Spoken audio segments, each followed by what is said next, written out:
Welcome back বন্ধুরা আমার চ্যানেলে। আজ গেস করুন আমি কি বানিয়েছি। টেস্টি হয়েছে বিশাল। আপনারা ট্রাই করে দেখবে, খুব টেস্টি হয়েছে। আপনারা সত্যি ট্রাই করে দেখবেন, সত্যি ট্রাই করে দেখবে। আজ আমি বানিয়েছিলাম দারুণ টেস্টি চিকেন বিরিয়ানি। কোনো ঝামেলা ছাড়াই খুব সহজ পদ্ধতিতে কিভাবে বানাবেন সেটা দেখার জন্য ভিডিওটা স্কিপ না করে পুরোটা দেখবেন। অনেকে ভাবেন বিরিয়ানি কিভাবে বানাবো, বিরিয়ানি বানানো মানে অনেক কঠিন একটা ব্যাপার, তো ভয়ে কেউ বানাতেই চান না। আমার কথা শুনে আমার রেসিপি ফলো করে একবার বাড়িতে ট্রাই করে দেখুন। আমি তো বলবো মাংস ভাত রান্নার থেকে বিরিয়ানি রান্না অনেক সহজ। তো চলুন রেসিপিটা দেখা যাক। এখানে নিয়ে নিয়েছি 1200 গ্রাম মানে 1 কেজি 200 গ্রাম চিকেন, আর চাল নিয়ে নিয়েছি 600 গ্রাম। বিরিয়ানির চাল আর মাংসের রেশিওটা হবে 2:1, মানে যতটা চাল তার ডবল মাংস নিতে হবে। আর এখানে নিয়ে নিয়েছি টক দই, এটা ভালো করে ফেটিয়ে নিয়েছি।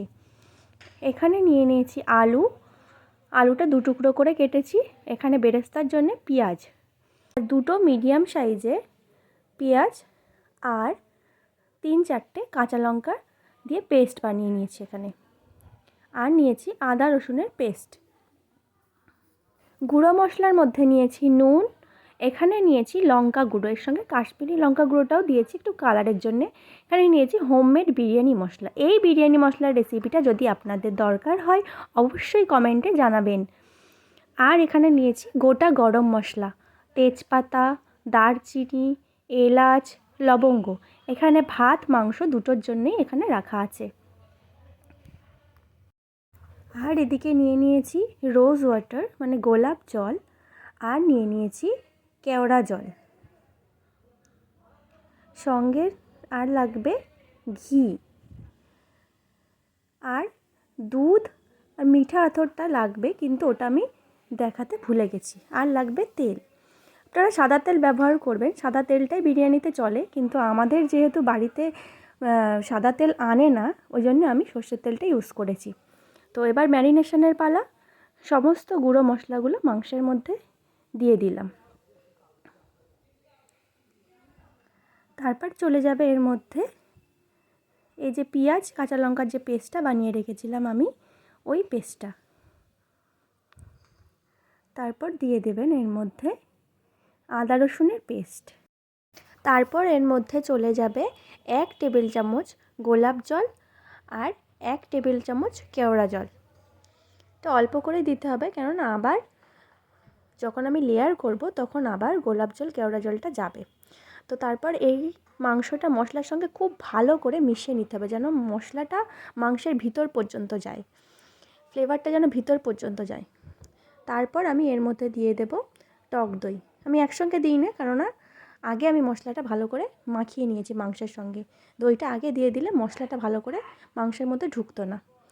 তো দইটা মাখানোর পরে অ্যাট লাস্ট আমি ওর মধ্যে দিয়ে দেব তেল। তেলটা দিয়ে একটু বেশি করেই দেওয়ার চেষ্টা করবেন, যেহেতু চিকেনে এক্সট্রা চর্বি থাকে না, ওই জন্যে তেলটা একটু বেশি করে দেবেন।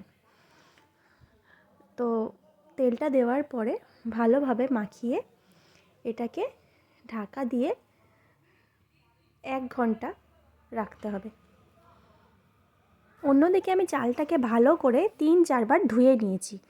ধুয়ে নেওয়ার পরে জল দিয়ে ওটাকে ভিজিয়ে রেখেছি। এদিকে কড়াইতে তেল গরম করতে দিয়ে দিলাম।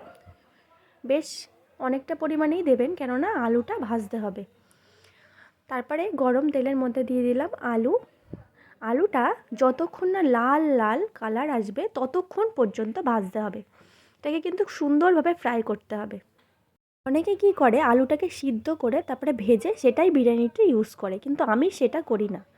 আমি কি করি সেটা দেখার জন্যে ভিডিওটা পুরোটা দেখতে হবে।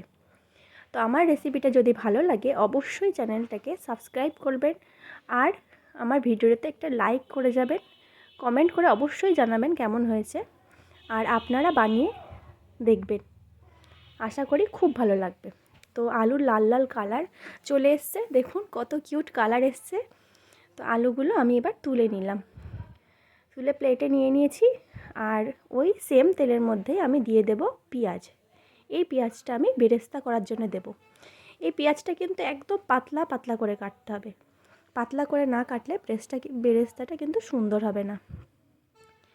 তো এটাতেও পেঁয়াজটাও খুব সুন্দর একটা লাল লাল কালার আসবে, যেন পুড়ে না যায়, এটা আপনাদেরকে কিন্তু খেয়াল রাখতে হবে। আর অনবরত পেঁয়াজটাকে নাড়তে থাকতে হবে। না নাড়লে পেঁয়াজটা একদিকে কাঁচা কিছুটা পোড়া এরকম টাইপের হয়ে যাবে। ঠিক রেডিশ কালার আসবে, তখনই পেঁয়াজটাকে তুলে নিতে হবে। আরেকটা টিপস আমি বলে দিই, এই যে বেরেস্তাটা নামিয়ে নেওয়ার পরে এটা যাতে মুচমুচে থাকে, সেটার জন্য এর মধ্যে দিয়ে দেবেন কিছুটা পরিমাণে চিনি।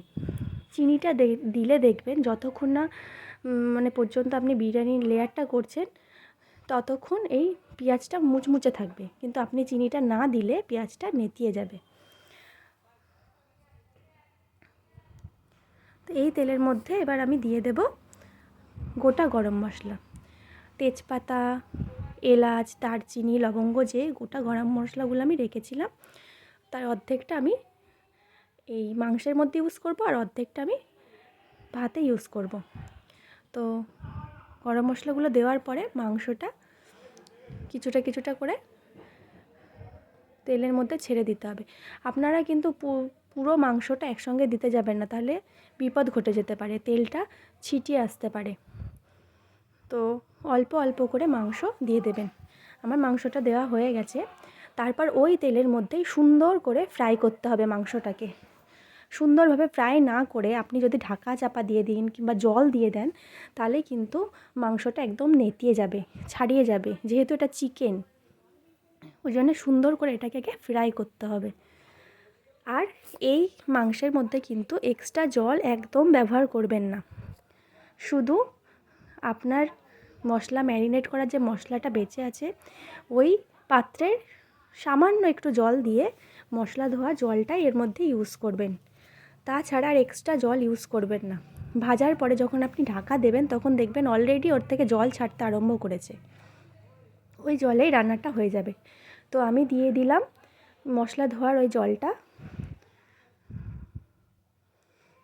জলটা দিয়ে দেওয়ার পরে দেখুন, আমি কিন্তু সামান্য জলই দিয়েছি, শুধু মশলা ধোয়ার জলটা।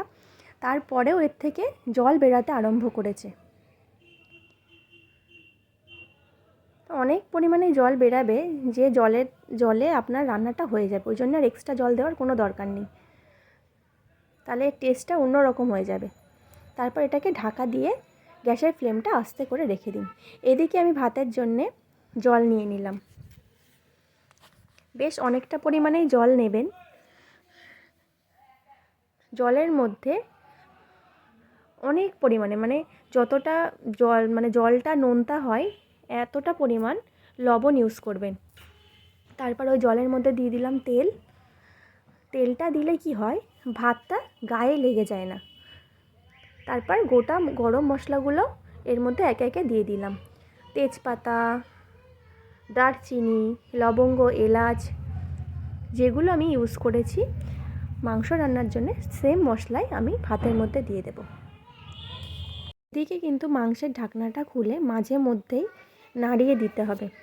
তো ঢাকনাটা খুলেছি, দেখুন অনেকটা পরিমাণে জল বেরিয়েছে। এই জলটাকে শুকাতে হবে, যতক্ষণ না পর্যন্ত শুকিয়ে উপরে তেল ভাসছে, মানে ততক্ষণ এটাকে কষাতে হবে। তো এর মধ্যে দিয়ে দিলাম আমি সেই যে বেরেস্তাটা আমি তৈরি করে রেখেছি, তার কিছুটা পরিমাণ আমি মাংসের মধ্যে দিয়ে দিলাম। কালারটা দেখবেন খুব সুন্দর আসবে। আপনারাও এইভাবে বানানোর চেষ্টা করবেন। হালকা নেড়েচেড়ে দিয়ে দেবেন এর মধ্যে সেই ভেজে রাখা আলুগুলো আমি এর মধ্যেই দিয়ে দিই, মাংসের মধ্যেই দিই। মাংসের মধ্যে দিলে কি হয়, বিরিয়ানির যে পুরো ফ্লেভারটা, মাংসের যে ফ্লেভারটা পুরো আলুর মধ্যে ঢুকে যায়। তো আলুটা খেতেও খুব টেস্টি হয়। আলু দেওয়ার পরে ঢাকনা দিয়ে কিছুক্ষণ সিদ্ধ হওয়ার জন্য রেখে দিতে হবে। এদিকে দেখুন আমার ভাতের জলটা পুরো ফুটে উঠেছে। তো এর মধ্যে এবার দিয়ে দিতে হবে যে ভিজিয়ে রেখেছিলাম চালগুলো এর মধ্যে দিয়ে দিতে হবে। সাবধানে দেবেন, নাহলে জল গায়ে ছিটিয়ে আসতে পারে। এদিকে ঢাকনা খুলে দেখলাম আলু আমার সিদ্ধ হয়ে গেছে। পুরোপুরি সিদ্ধ করবেন না, তাহলে আলু পুরো ভেঙে যাবে। না অলমোস্ট সিদ্ধ হয়েছে, 80% সিদ্ধ করলেই হবে। আলুগুলো তুলে নিলাম। তারপর সব আলুগুলো তুলে নেওয়ার পরে মাংসটার মধ্যেও ঝোলটা অনেকটা কমে আসছে, মানে কমে এসছে, তেলটা উপরে চলে এসছে। মাংসটা আমার অলমোস্ট রেডি হয়ে গেছে। এই টাইমে কিন্তু নাড়তে হবে, নাড়াটা স্কিপ করলে হবে না, কিন্তু সাবধানে যেন মাংসগুলো মানে ছাড়িয়ে না যায়, না নাড়লে কিন্তু তলায় লেগে যেতে পারে। ভাতটাও এদিকে আমার হয়ে এসছে। ভাতটা 80% সিদ্ধ করবেন, তার বেশি কিন্তু না, আর বাকি 20% আপনার দমে হবে। মাংস আমার প্রায় রেডি হয়ে এসছে। তেল দেখুন ভাসছে উপরে, একদম কষা কষা হয়ে এসছে। আমি ঝোল রাখি না মাংসের মধ্যে। তেলটা উপরে ভাসছে, কালারটা খুবই সুন্দর এসছে। তো এবার আমার লেয়ারিংয়ের পালা। এখানে আমি দুধ নিয়ে নিয়েছি, দুধের মধ্যে দিয়ে দিচ্ছি 2 টেবিল স্পুন গোলাপ জল আর 2 টেবিল স্পুন কেওড়া জল, আর দেব মিঠা আতর 2-3 ফোঁটা। সঙ্গে দিতে হবে সামান্য কিছুটা চিনি। চিনিটা দিলে বিরিয়ানির টেস্টটা ব্যালেন্স হয় আর খুব সুন্দর টেস্ট আসে। এবার আসল লেয়ারিংয়ের পালা। মাংসের মধ্যে যে এক্সট্রা তেলটা ছিল, সেই তেলটা আমি তলায় দিয়ে দেব হাঁড়ির মধ্যে।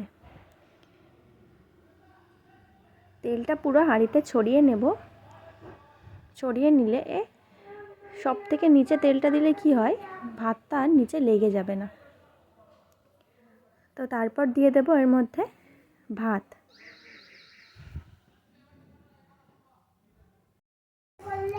ভাতটা দেওয়ার পরে এর মধ্যে দিয়ে দিচ্ছি বিরিয়ানি মশলা,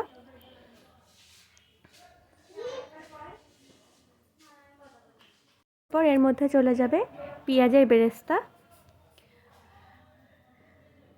প্রত্যেকটা লেয়ারেই যাবে, এই সেমভাবেই প্রত্যেক লেয়ার হবে। তারপর দিয়ে দেব সেই ফ্যাটানো টক দইটা, অল্প পরিমাণেই দেব। তারপর চলে যাচ্ছে এখানে ঘি। ঘিটাকে আমি গলিয়ে রেখেছিলাম গরম জলের মধ্যে দিয়ে। তারপর আলুগুলো একটু সাইড করে দিয়ে মাংসটা মিডিলে দেওয়ার চেষ্টা করবেন।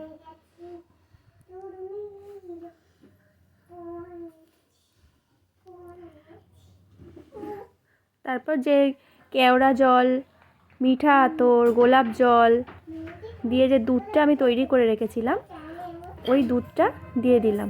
তো সেম পদ্ধতিতেই আমি আবার ওর মধ্যে রাইস, মানে যেভাবে আমি সাজিয়েছিলাম সেম পদ্ধতিতেই আরেকটা লেয়ার বানাতে হবে। দেখুন সেম জিনিসই কিন্তু পড়ছে। আবার এর মধ্যে চলে যাবে মাংস, আলু। আমি 2টো লেয়ারে বানিয়েছি। এবার লাস্ট রাইস দিয়ে দিলাম উপরে। তারপর ছড়িয়ে দিলাম বিরিয়ানি মশলা, পেঁয়াজের বেরেস্তা, সঙ্গে ফ্যাটানো টক দই, দুধ আর মাংসের যে এক্সট্রা ঝোলটা আছে ওইটা উপরে একটু দেওয়ার চেষ্টা করবে। এবার দেখুন এই পদ্ধতিটা কিন্তু স্কিপ করবেন না। মিডিলে দেখুন আমি একটা গর্ত করে দিচ্ছি। এতে কি হয়, নিচের যে বাষ্পটা, মানে নিচের জলটা যখন ফুটবে সেই বাষ্পটা ওইখান দিয়ে এসে পুরো বিরিয়ানিটায় সুন্দর করে দম হবে। যে ফাঁকাটা আমি বানিয়েছি ওই ফাঁকার মধ্যেই দিয়ে দেব 2-3 ফোঁটা আরও মিঠা আতর। তাহলে ওই বাষ্পের সঙ্গে সঙ্গে ফ্লেভারটাও সুন্দর একটা ফ্লেভার বিরিয়ানির মধ্যে ছড়িয়ে যাবে। তারপর যে গরম ফ্যানটা আমি সরিয়ে রেখেছিলাম ওইটা ওর ওপরে চাপিয়ে দিলাম, মানে ভারী কিছু দিয়ে একটা চাপাতে হবে। তারপর পাথরের একটা পিঁড়ে আমি ওর মধ্যে চাপিয়ে দিয়েছি। এখানে আমার মেয়েরা খাচ্ছে। তো দেখুন রাইসটা কেমন ঝরঝরে হয়েছে আর কত সুন্দর দেখতে হয়েছে। আমি কিন্তু এখানে কোনো ফুড কালার ইউজ করিনি। ফুড কালার কিন্তু আপনারাও ইউজ করবেন না। ফুড কালার স্বাস্থ্যের পক্ষে খুবই ক্ষতিকর। যেহেতু আমার বাচ্চারা খাবে সেই জন্য আমি কোনো রকম ক্ষতিকর জিনিস এতে ইউজ করিনি। মাংসটা তো বলার মতন না, এত টেস্ট হয়েছে। কেমন আছে? কতটা দেখতি? হেভি হয়েছে, হেভি টেস্ট। আপনারা ট্রাই করে দেখবেন। তবে আর দেরি কিসের, চটপট বানিয়ে ফেলুন না দারুণ স্বাদের এই টেস্টি বিরিয়ানিটা। তো আজকের মতো টাটা, দেখা হবে নতুন একটা রেসিপি নিয়ে। বিশাল টেস্টি।